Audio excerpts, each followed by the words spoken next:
A very good evening, Zimbabwe. Welcome to Live Talk. We're coming to you live from Studio 7 at the Voice of America in Washington this Monday, August the 28th, 2023. And I'm your host, Marvelous Mhlanganyahuye.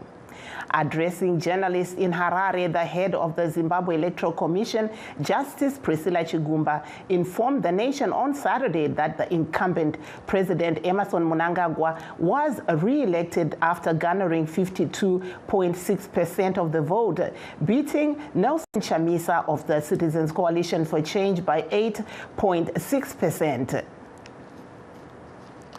Chamisa, Nelson, CCC, 1,967,343, which constitutes 44% of the vote. Mnangagwa Emmerson Dambudzo, ZANU-PF, 2,350,711, constituting 52.6% of the vote. Our total voter population was 6,623,511. The voter turnout was 68.9%. That was Justice Priscilla Chigumba announcing election results in Harare. President Emmerson Mnangagwa addressed the nation, thanking them for voting peacefully in the just-ended general elections. The elections have come and gone. I'm humbled by the trust and confidence that you, my fellow countrymen and women, have reposed on me to once again serve as president of our great country, Zimbabwe. There are no winners or losers, but one united people of Zimbabwe. Thus far, we have shamed our detractors who wish to see us divided and in harmony. We shall forever remain a united, peace-loving and resilient people. I'm so happy that the race was run peacefully, transparently, and fairly, broad daylight. And I'm happy that there was huge turnout by our people. Yes, I'm aware that some observer missions went beyond their call of duty and began interrogating legislation passed by our parliament. I don't think it is in the mandate of election observers to interrogate institutions of a sovereign government, the judiciary, the legislature, and governance. I believe that their mandate is to observe transparency, peacefulness, and fairness of the conduct of elections, which I'm ready to say no one questions that. That was President Emmerson Mnangagwa in Harare. The leader of the opposition, Triple C, also held a presser alleging a stolen election and promising the nation that he will be advising them on the way forward and urging the nation to be hopeful. Fellow citizens and citizens of the world, we stand here in the aftermath of a highly contested election. Of an election that poll observers from across the board, all observer missions without exception, have rightly described as an election that is so damaged in reputation and that is so fraudulent in characterization, that falls short beneath the requirements of the Zimbabwean Constitution, the electoral laws, and the guidelines of our regional, continental, and global bodies. Let me say that the electoral body, ZEC, regrettably and once again failed to perform its constitutional mandate by not announcing the correct and the accurate results. Notwithstanding the flaws of the election, genuine results should have been announced.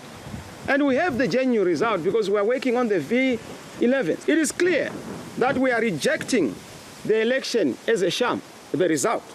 The process itself, we disregard it, and it's in line with what the SADC observers have said. We reject this sham result and flawed process based on the disputed figures. That was the leader of the opposition, Triple C, Nelson Chamisa, in Harare. Today, the Zimbabwe Electoral Commission disputed allegations circulating on social media that some polling station agents were being recalled to some polling stations to review some paperwork. Please stay tuned and we'll take a brief break and be right back. In times of change, when the world seems uncertain, and what we hear doesn't reflect what we see, we seek the truth. When we are told only part of the story, we lose trust. In moments of crisis, our dreams, hopes, and wishes for a better tomorrow depends on a free press. At Voice of America, we bring you the stories that people take risks to see. We connect the world and unite it with truth. At Voice of America, we show you the whole picture.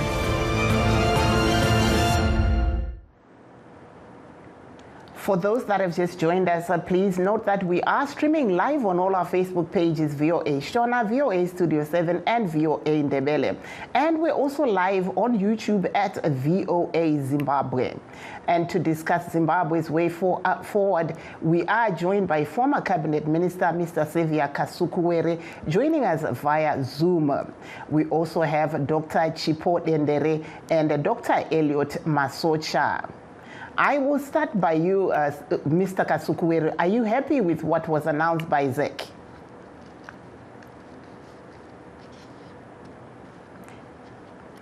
Mr. Kasukuwere, I'm not sure if you can hear me. I think we're having technical difficulties there. So I will come to you, Dr. Chipo Dendere. What is your view on what we have seen unfolding in Zimbabwe? Hello? Hello, Mr. Kasukuwere. Hello, how are you? I'm good. Are you happy with what was announced by ZEC? Hello, I can hear you. Yes. Can you go ahead and answer the question?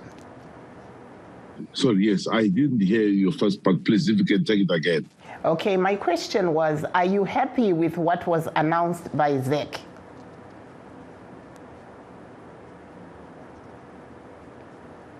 Mr. Kasukuwere, I'm not sure if you can hear me.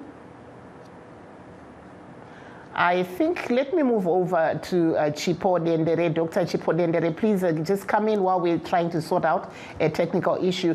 Dr. Dendere, can you comment on what we've seen unfolding in Zimbabwe? What we've seen unfolding is typical of Zimbabwean elections, where the election is largely unfree and unfair. And of course, the opposition tends to come out and present their challenges to the election outcome. The primary difference in this election, of course, is that SADC, for the first time, has called out the ruling party and said, what you've done has been irregularities, the law hasn't been followed. Even things like the Patriotic Act bill that's on the president's table presented challenges for the election. And so we are in that sense in a new territory. We started, even SADC leaders, President Ramaphosa today saying that, he congratulates the people of Zimbabwe for hosting harmonized elections, but he was also clear that he is following the SADC report and he would like to see a resolution towards peace. This is new. South Africa is our biggest trading partner, is our strongest ally, strongest sibling, call them what you will. And this is the first time that South Africa has openly come out after an election to say, hey guys, this is not cool, And I think it's because the region itself is exhausted of Zimbabwe, but also this presents the opposition with a very unique opening, especially because the problems of the election were so blatant and clear for all to see. There is not a single election in this world that can be called credible if people must stand in line from 7 a.m. to 2 a.m. to cast a single vote. That's just not something that happens even in the West illiberal democracy. So I'll pause there. I will move over to you, Professor Elliot Masocha. Please give us your view on what we're seeing unfolding in Zimbabwe.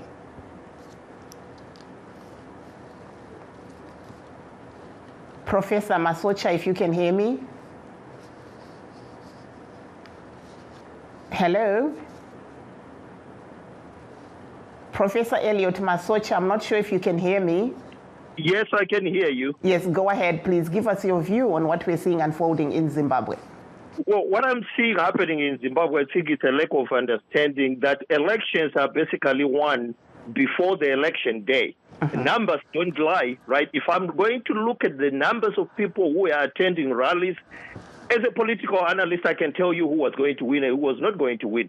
And yet some people were expecting miracles, okay, on the day of elections, that their voters were going to automatically be more than those for the other party. And then we look again back way before elections, quoting Professor Walshman Nuve, who highlighted that the number of voters voting for opposition parties altogether is getting less and less ever since 2000, right? And nobody listened to him. And again, we look at the fact that happened before elections, that every time before elections, opposition parties split. And then they will claim to be stronger to beat ZANU-PF.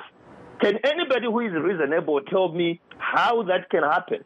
And now we are talking about, what's wrong with Zimbabwe, wasting time instead of talking about what's going on in Zimbabwe and how to solve what is going on. Yes, I think we are going to come back to you to be able to tell us, how can Zimbabwe move forward from, this current situation that they're in. But I will stop you there and go over to Mr. Kasukwere. I understand we have him on the line. Mr. Kasukwere, welcome to the program. Thank you very much. And your first question is, are you happy with what was announced by ZEC? Well, I think my view is that everything that flows from a flawed process becomes very difficult to accept. So I have no happiness because the process itself was flawed. Can you give us your reasons further, Mr. Kasukwere? You were part of the process before, so what is the difference now? Well, I don't know when you say the process before. I'm talking about from the day the proclamation was made, from the moment the delimitation process was started, all those did not tick the legal boxes that are expected of any free and fair election. As you will know, that elections are a process which is called what is done before, during, and after. So when you are evaluating an electoral process, you look at the legal composition of all the instruments that must be used to carry that election, which is your constitution, your electoral act, and so forth. And then you get to the voting days during the campaigns, obviously, and then the voting day and after. So when you put all that and weigh, one comes out with a very strong feeling that the elections were not conducted in a manner that can be considered free, fair, and credible. Thank you there, Mr. Kasukwere. Dr. Dendere, if you may come in and please respond to what Mr. Kasukwere just said. Well, I would like to respond to Professor Masocha. Hello, Professor. It's nice to be on a panel with you. You think that elections are won before the actual voting day. That in itself is very undemocratic. One of the things that the SADC report noted is that giving people gifts like chicken in, trinkets that were being given to rural voters, that summarizes to patronage and vote buying. Also, people are bused to rallies. People attend rallies unwillingly. There are also people like me who attend rallies for fun. So we go to different rallies, but I only have one vote. So my one vote cannot translate to the number of rallies that I have attended. There is a problem if our democracy is one in which elections are won before the election day itself. And to discount the absolute disenfranchisement of urban voters is unacceptable. I'm not sure if you yourself participated in this election, but I did. I went home to vote. What I saw was my own family members, people that I know, telling us that ballots had not arrived at 7 p.m., at 8 p.m., at 10 p.m. Mothers would not be able to vote because they had nobody to leave their children with at home at 10 p.m. People with disabilities were unable to vote because at 10 p.m. they can't see, the conditions are not right. So to discount all of that is to actually do Zimbabwe's democracy a huge disservice. The fact that the opposition was split, there were 12 candidates. The rest of those candidates received supposedly 6% of the vote. That in itself does not matter, at least not in this election. The exit of voters that you mentioned is something that I've studied for a long time. People exit out of the conditions that have been created. It is not normal for a country to have the same levels of outward migration as a country that is at war. Zimbabwe has the same levels of outward migration as a country that is at war. That is in itself undemocratic. It shows us that there are conditions that are undemocratic that make it impossible to have a free and fair election. And yes, for the last 20 years, the opposition has done well, right? So I think it's important to be able to say the opposition is doing well under duress. They're doing well under duress. Thank you there, Dr. Chipo. We cannot ignore the previous regime because those regimes set up the terrible conditions that exist now. We cannot ignore that. I'm sorry, Marvelous, for going over my time. Thank you very much. I'll come back to you. I just interjected because we have a caller. Hello, caller. Makadi yenyu? Hello, caller. Hello. Aiwa tiri waditaurisa ikola tiri kutaura nemi muri kupi? Ndinonzi Kamureva. Taurai tinzwi. Izvo zvinotimirira zvakanaka munzvimbo dzatigere. Chii chiri kuitika?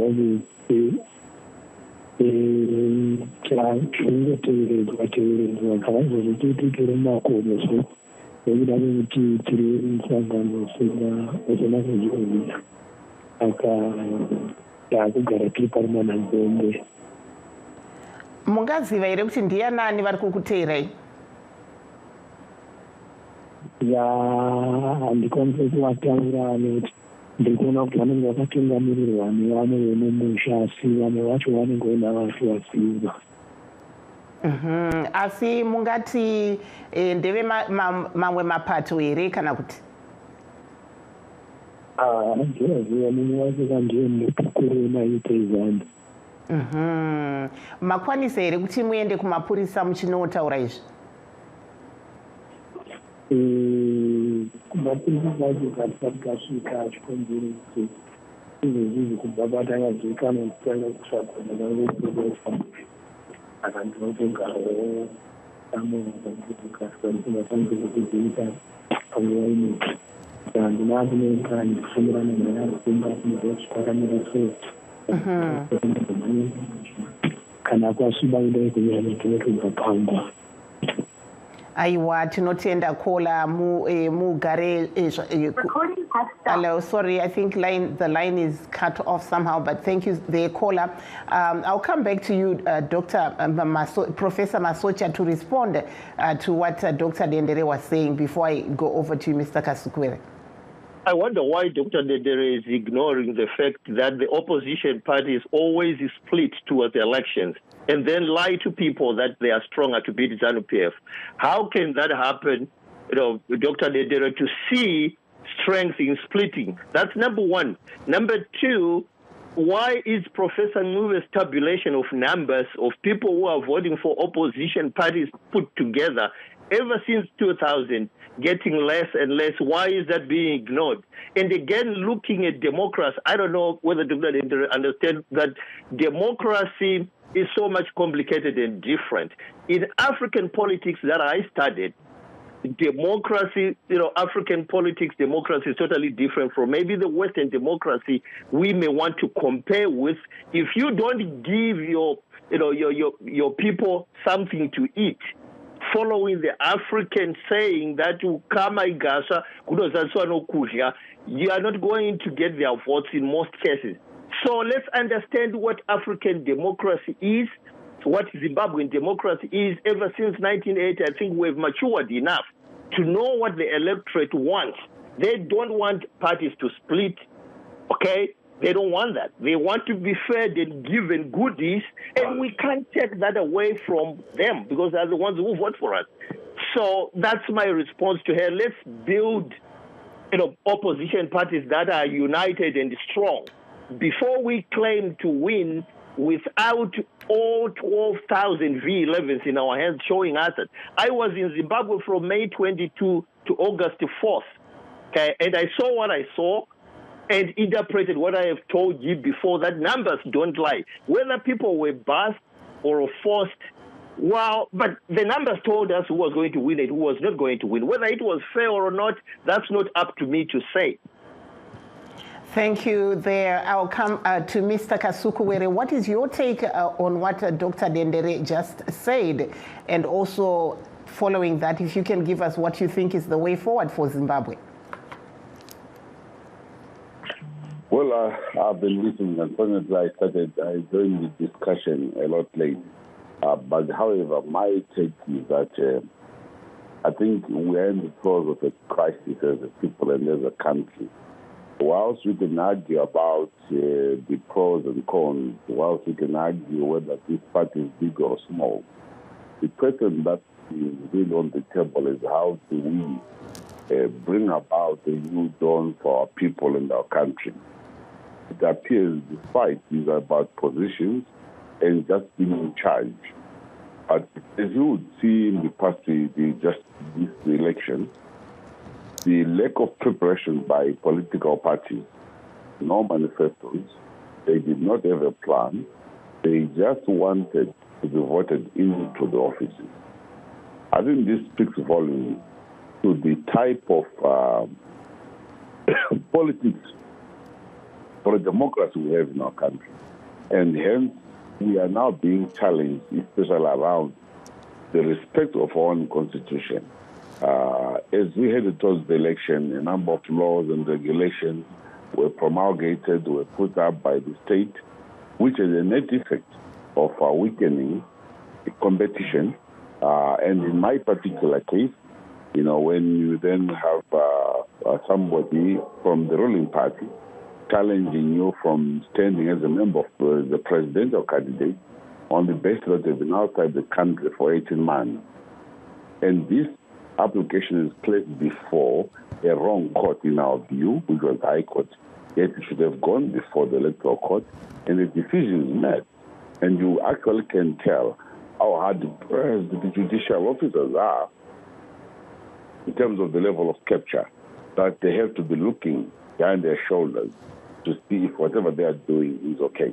Now, I've been in this government for a long time. I think I will certainly take part of the blame for some of the things that we think should have been done to correct the situation. But equally important, as I sit here and look into the future, I think we owe our people a better deal than what we're currently doing. We need to give people the necessary freedom for them to make necessary choices. We need to give the people that, respect and dignity that will qualify them to say, I have made my decision as a Zimbabwean. I have not been coerced. I have not been given trinkets or I've been given a piece of chicken at a rally for me to then be induced to vote for X, Y, Z. And you can also tell there is a pattern that emerges. But in the Matabeleland areas, where perhaps it's not as easy to coerce people, people voted, and they voted almost on all those 2 provinces or so, predominantly for Triple C. And the other areas where it's easy to induce fear. There was a good turnout, but a champion to produce a vote in a given direction. But I bring these things again back to the levels of poverty in our society, the way the state is able to hold our people by the throat and currently direct them on what to do. The role of FARC was a very sad one. We should actually allow people to make decisions. And when you have FARC, which is funded by the state, coming in to participate and end up taking a poor position in terms of manipulating the processes, that leaves a very, very unfortunate feeling in many people. So, however, in my view, we need to mature our democracy and we need to follow and respect our rules and regulations. So when you look at what the SADC, SOEM has done, the observer mission has done, I think in a manner it's reflective of their concerns that the electoral processes have not been able to yield, or let alone have not been able to allow Zimbabweans to be able to resolve their issues together. The challenge we have now is, can we come together as Zimbabweans and resolve our issues so that we stop what Dr. Dendere is talking about, the exodus of our people in the neighboring states. All these states are feeling the pinch of our own failure to resolve our issues as Zimbabweans. It appears there's a special class of Zimbabweans which must enjoy the benefits of the country, and the others who should actually just suffer, and whatever happens to them, we don't care. And I think this is where we have to step back. So it's a leadership call more than an academic debate which we can do here, which I do respect. But at the end of the day, somebody must take leadership and say, let's rebuild our country. Let's stop pushing our country down the road again and rebuild Zimbabwe. Thank you so much, Dr. Dendere. Your take on the way forward, briefly. Well, I think the way forward, it has to be anchored in free and fair elections. I think it's really good to say that we should move forward, we should all be friends, because we know that the people that we're supposed to be friends with are not ready to relinquish power. So this message of let's work together should not be directed to the opposition, but should be directed to the ruling party that's been in power since 1980, since long before I was born, right? And now we're adults. Our children are going to be adults soon. And so that party needs to reform, and it has to be willing to allow new blood in, give Zimbabweans a chance towards dignity. And that's all Zimbabweans want, a chance towards dignity, a chance to have running water. You know, there are kids in Shungwiza right now. When we're talking about the way forward, we're talking about the fact that there is a child in urban Zimbabwe who doesn't know that the function of a tape is to release running water. There is a child, there is a woman in rural areas in Zimbabwe who has to go on a wheelbarrow when it's time for them to deliver their child. Those are levels of indignity. So when we're talking about the way forward, I mean, those who have been in the ruling party have been wealthy, they have money, they have all these things, but the rest of Zimbabwe doesn't have that. So the way forward is, how do you bring everybody in urban rurals, in urban areas and in rural areas to live a life of dignity? There are children right now who are in school. I'm sorry, Dr. Dendere. I'm sorry, time is not on our side. Unfortunately, we don't have extra time like in soccer. And that brings us to the end of our show. Shining off in Washington, I'm Marvelous Mhlanganyahuye, saying have a very good night and thanking all our guests and, of course, you, our viewers and listeners who were with us tonight.